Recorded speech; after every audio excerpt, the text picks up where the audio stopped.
Chapter 16. I both wished and feared to see Mr. Rochester on the day which followed. This sleepless night, I wanted to hear his voice again, yet feared to meet his eye. During the early part of the morning, I momentarily expected his coming. He was not in the frequent habit of entering the schoolroom, but he did step in for a few minutes sometimes, and I had the impression that he was sure to visit it that day. But the morning passed just as usual. Nothing happened to interrupt the quiet course of Adele's studies. Only soon after breakfast I heard some bustle in the neighborhood of Mr. Rochester's chamber. Mrs. Fairfax's voice and Leah's and the cook's, that is, John's wife, and even John's own gruff tones. There were exclamations of "What a mercy! Master was not burnt in his bed. It is always dangerous to keep a candle lit at night. How providential that he had presence of mind to think of the water jug. I wonder he waked nobody. It is to be hoped he will not take cold with sleeping on the library sofa, and see."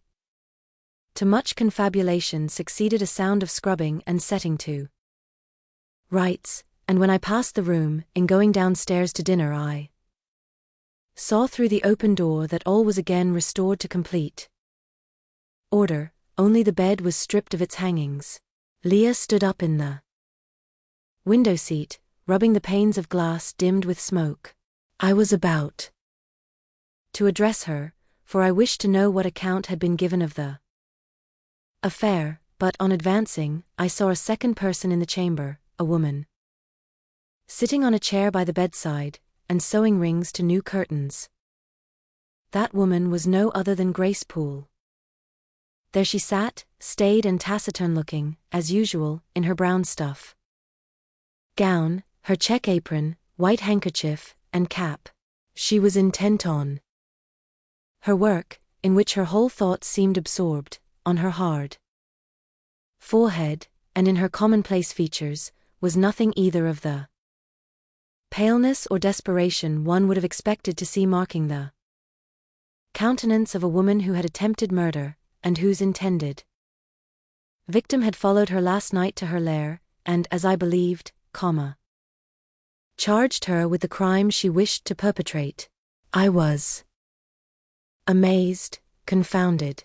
She looked up, while I still gazed at her. No start, no increase or failure of color betrayed emotion, consciousness of guilt, or fear of detection.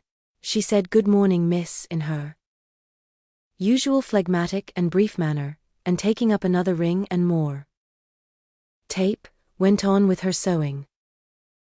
I will put her to some test, thought I. Such absolute impenetrability is past comprehension. "Good morning, Grace," I said. "Has anything happened here? I thought I heard the servants all talking together a while ago." Only Master had been reading in his bed last night. He fell asleep with his candle lit, and the curtains got on fire, but fortunately he awoke before the bedclothes or the woodwork caught, and contrived to quench the flames with the water in the ewer. "A strange affair," I said in a low voice, then looking at her fixedly. "Did Mr. Rochester wake nobody? Did no one hear him move?" She again raised her eyes to me, and this time there was something of consciousness in their expression. She seemed to examine me warily. Then she answered, "The servants sleep so far off, you know, miss, they would not be likely to hear. Mrs. Fairfax's room and yours are the nearest to Master's, but Mrs. Fairfax said she heard nothing. When people get elderly, they often sleep heavy." She paused, and then added with a sort of assumed indifference, but still in a marked and significant tone, "But you are young, miss, and I should say a light sleeper. Perhaps you may have heard a noise." "I did," said I, dropping my voice, so that Leah, who was still polishing the panes, could not hear me, and at first I thought it was Pilot, but Pilot cannot laugh, and I am certain I heard a laugh and a strange one. She took a new needleful of thread, waxed it carefully, threaded her needle with a steady hand, and then observed with perfect composure, "It is hardly likely master would laugh, I should think, miss, when he was in such danger. You must have been dreaming." "I was not dreaming," I said with some warmth, for her brazen coolness provoked me. Again she looked at me, and with the same scrutinizing and conscious eye. "Have you told master that you heard a laugh?" she inquired. "I have not had the opportunity of speaking to him this morning." "You did not think of opening your door and looking out into the gallery?" she further asked. She appeared to be cross-questioning me, attempting to draw from me information unawares. The idea struck me that if she discovered I knew or suspected her guilt, she would be playing of some of her malignant pranks on me. I thought it advisable to be on my guard.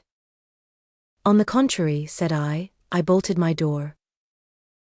"Then you are not in the habit of bolting your door every night before you get into bed?" Fiend.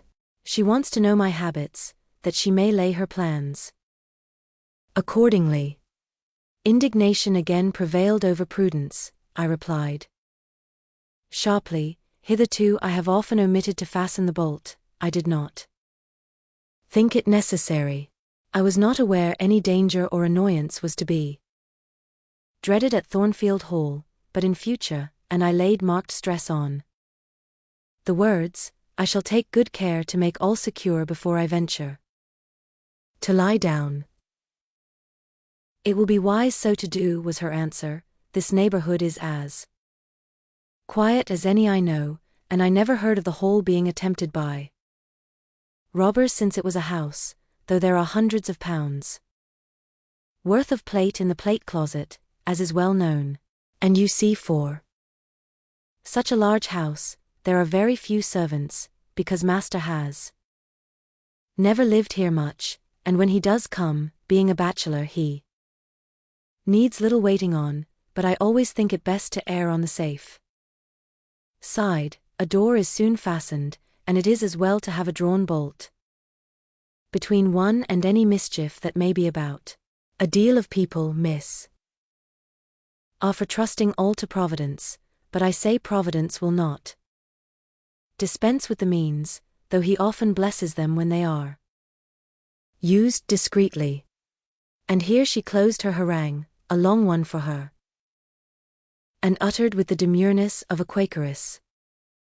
I still stood absolutely dumbfounded at what appeared to me her miraculous self-possession and most inscrutable hypocrisy, when the cook entered. "Mrs. Poole," said she, addressing Grace, "the servants' dinner will soon be ready. Will you come down?" "No, just put my pint of porter and bit of pudding on a tray, and I'll carry it upstairs." "You'll have some meat?" "Just a morsel, and a taste of cheese, that's all." "And the sago?" "Never mind it at present. I shall be coming down before tea time. I'll make it myself." The cook here turned to me, saying that Mrs. Fairfax was waiting for me, so I departed. I hardly heard Mrs. Fairfax's account of the curtain conflagration during dinner, so much was I occupied in puzzling my brains over the enigmatical character of Grace Poole, and still more in pondering the problem of her position at Thornfield and questioning why she had not been given into custody that morning, or at the very least, dismissed from her master's service. He had almost as much as declared his conviction of her criminality last night. What mysterious cause withheld him from accusing her? Why had he enjoined me to secrecy? It was strange, a bold, vindictive, and haughty gentleman seemed somehow in the power of one of the meanest of his dependents, so much in her power, that even when she lifted her hand against his life, he dared not openly charge her with the attempt, much less punish her for it. Had Grace been young and handsome, I should have been tempted to think that tenderer feelings than prudence or fear influenced Mr. Rochester in her behalf, but hard-favored and matronly as she was, the idea could not be admitted. Yet, I reflected, she has been young once. Her youth would be contemporary with her master's, Mrs. Fairfax told me. Once, she had lived here many years. I don't think she can ever have been pretty, but for aught I know, she may possess originality and strength of character to compensate for the want of personal advantages. Mr. Rochester is an amateur of the decided and eccentric. Grace is eccentric at least. What if a form a caprice, a freak very possible to a nature so sudden and headstrong as his, has delivered him into her power, and she now exercises over his actions a secret influence, the result of his own indiscretion, which he cannot shake off and dare not disregard. But having reached this point of conjecture, Mrs. Poole's square, flat figure, and uncomely dry, even coarse face, recurred so distinctly to my mind's eye, that I thought, no, impossible. My supposition cannot be correct. Yet, suggested the secret voice which talks to us in our own hearts, _you are not beautiful either, and perhaps Mr. Rochester approves you, at any rate. You have often felt as if he did, and last night, remember his words. Remember his look, remember his voice. I well remembered all. Language, glance, and tone seemed at the moment vividly renewed. I was now in the schoolroom. Adele was drawing. I bent over her and directed her pencil. She looked up with a sort of start. Tu avez-vous, mademoiselle? Said she. Vos doits tremblant comme la fille, et vos joues sont rouges, mais rouges comme de cerises. I am hot, Adele, with stooping. She went on sketching, I went on thinking. I hastened to drive from my mind the hateful notion I had been conceiving respecting Grace Poole. It disgusted me. I compared myself with her, and found we were different.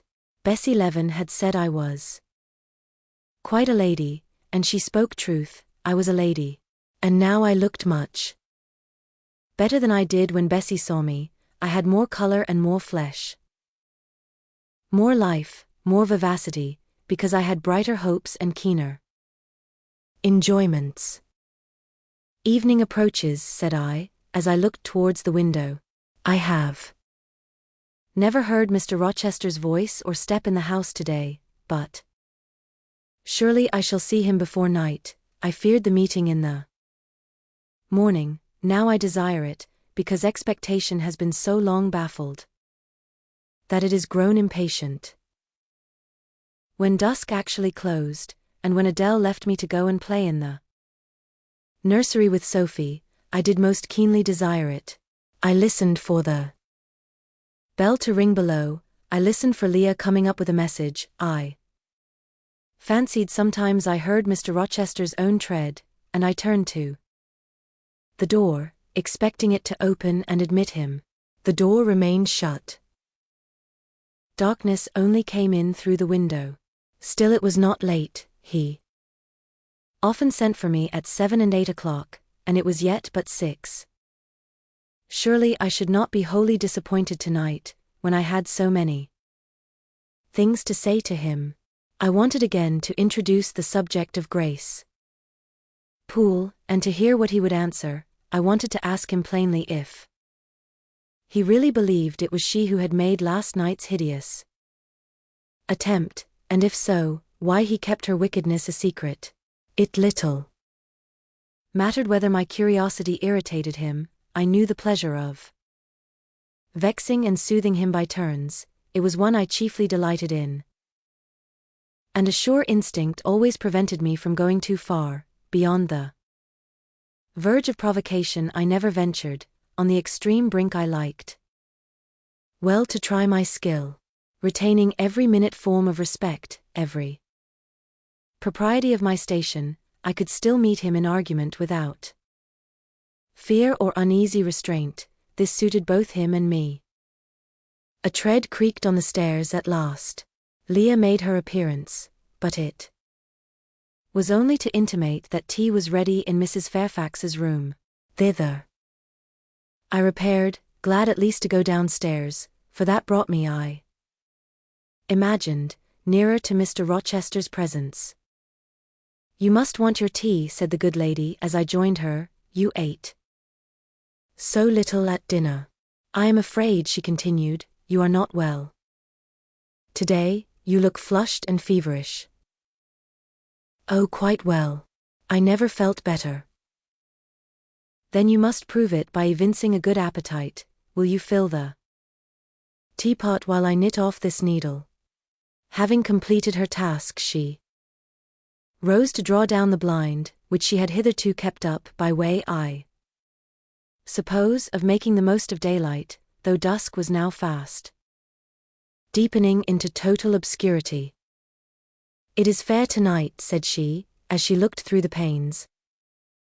"Though not starlight, Mr. Rochester has, on the whole, had a favorable day for his journey." "Journey? Is Mr. Rochester gone anywhere? I did not know he was out." "Oh, he set off the moment he had breakfasted. He is gone to the Leas, Mr. Eshton's place, 10 miles on the other side Millcote, I believe. There is quite a party assembled there, Lord Ingram, Sir George Lynn, Colonel Dent, and others." "Do you expect him back tonight?" "No, nor tomorrow either. I should think he is very likely to stay a week or more. When these fine fashionable people get together, they are so surrounded by elegance and gaiety, so well provided with all that can please and entertain, they are in no hurry to separate. Gentlemen especially are often in request on such occasions, and Mr. Rochester is so talented and so lively in society, that I believe he is a general favorite. The ladies are very fond of him, though you would not think his appearance calculated to recommend him particularly in their eyes, but I suppose his acquirements and abilities, perhaps his wealth and good blood, make amends for any little fault of look." "Are there ladies at the Leas?" "There are Mrs. Eshton and her 3 daughters, very elegant young ladies indeed, and there are the Honourable Blanche and Mary Ingram. Most beautiful women, I suppose. Indeed I have seen Blanche, 6 or 7 years since, when she was a girl of 18. She came here to a Christmas ball and party Mr. Rochester gave. You should have seen the dining room that day, how richly it was decorated, how brilliantly lit up. I should think there were 50 ladies and gentlemen present, all of the first county families, and Miss Ingram was considered the belle of the evening." "You saw her, you say, Mrs. Fairfax. What was she like?" "Yes, I saw her. The dining-room doors were thrown open, and as it was Christmas time, the servants were allowed to assemble in the hall to hear some of the ladies sing and play. Mr. Rochester would have me to come in, and I sat down in a quiet corner and watched them. I never saw a more splendid scene. The ladies were magnificently dressed, most of them, at least most of the younger ones, looked handsome, but Miss Ingram was certainly the queen." "And what was she like?" "Tall, fine bust, sloping shoulders, long graceful neck, olive complexion, dark and clear, noble features, eyes rather like Mr. Rochester's, large and black, and as brilliant as her jewels." And then she had such a fine head of hair, raven black and so becomingly arranged, a crown of thick plaits behind, and in front the longest, the glossiest curls I ever saw. She was dressed in pure white, an amber-colored scarf was passed over her shoulder and across her breast, tied at the side, and descending in long fringed ends below her knee. She wore an amber-colored flower, too, in her hair. It contrasted well with the jetty mass of her curls. She was greatly admired, of course. Yes, indeed, and not only for her beauty, but for her accomplishments. She was one of the ladies who sang. A gentleman accompanied her on the piano. She and Mr. Rochester sang a duet. Mr. Rochester? I was not aware he could sing. Oh, he has a fine bass voice, and an excellent taste for music. And Miss Ingram, what sort of a voice had she? A very rich and powerful one. She sang delightfully. It was a treat to listen to her, and she played afterwards. I am no judge of music, but Mr. Rochester is, and I heard him say her execution was remarkably good. And this beautiful and accomplished lady, she is not yet married? It appears not. I fancy neither she nor her sister have very large fortunes. Old Lord Ingram's estates were chiefly entailed, and the eldest son came in for everything almost. But I wonder no wealthy nobleman or gentleman has taken a fancy to her. Mr. Rochester, for instance. He is rich, is he not? Oh, yes. But you see there is a considerable difference in age. Mr. Rochester is nearly 40, she is but 25. What of that? More unequal matches are made every day. True, yet I should scarcely fancy Mr. Rochester would entertain an idea of the sort. But you eat nothing, you have scarcely tasted since you began tea. No, I am too thirsty to eat. Will you let me have another cup? I was about again to revert to the probability of a union between Mr. Rochester and the beautiful Blanche, but Adele came in, and the conversation was turned into another channel. When once more alone, I reviewed the information I had got, looked into my heart, examined its thoughts and feelings, and endeavored to bring back with a strict hand such as had been straying through imagination's boundless and trackless waste, into the safe fold of common sense.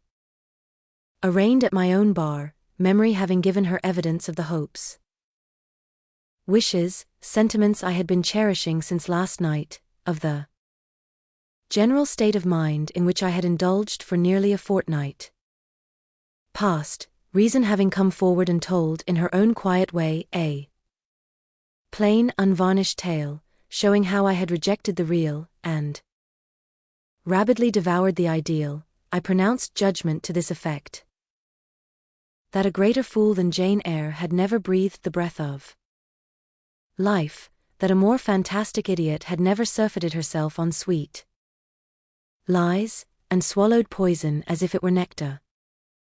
You I said, a favorite with Mr. Rochester? You gifted with the power of pleasing him? You of importance to him in any way? Go. Your folly sickens me.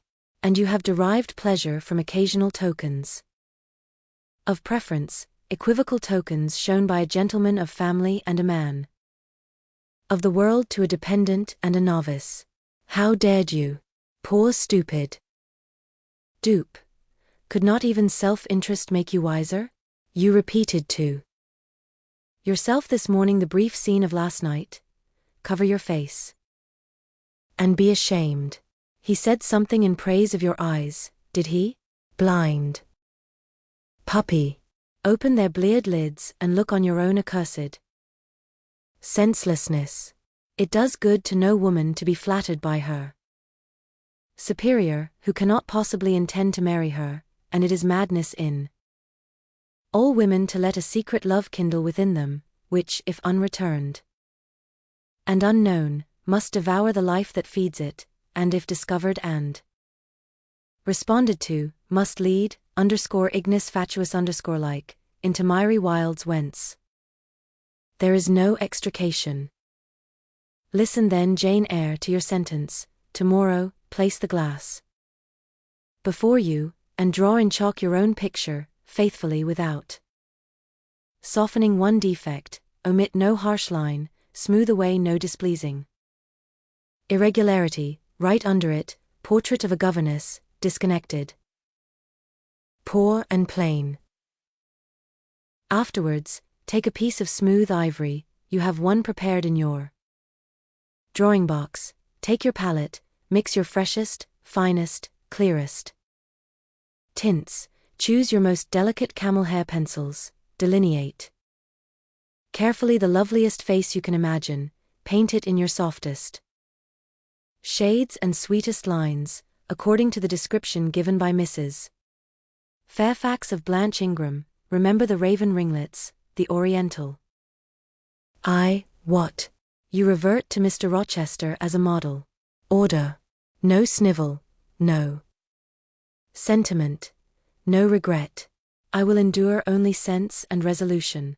Recall the august yet harmonious lineaments, the Grecian neck and bust, let the round and dazzling arm be visible, and the delicate hand, omit neither diamond ring nor gold bracelet, portray faithfully the attire.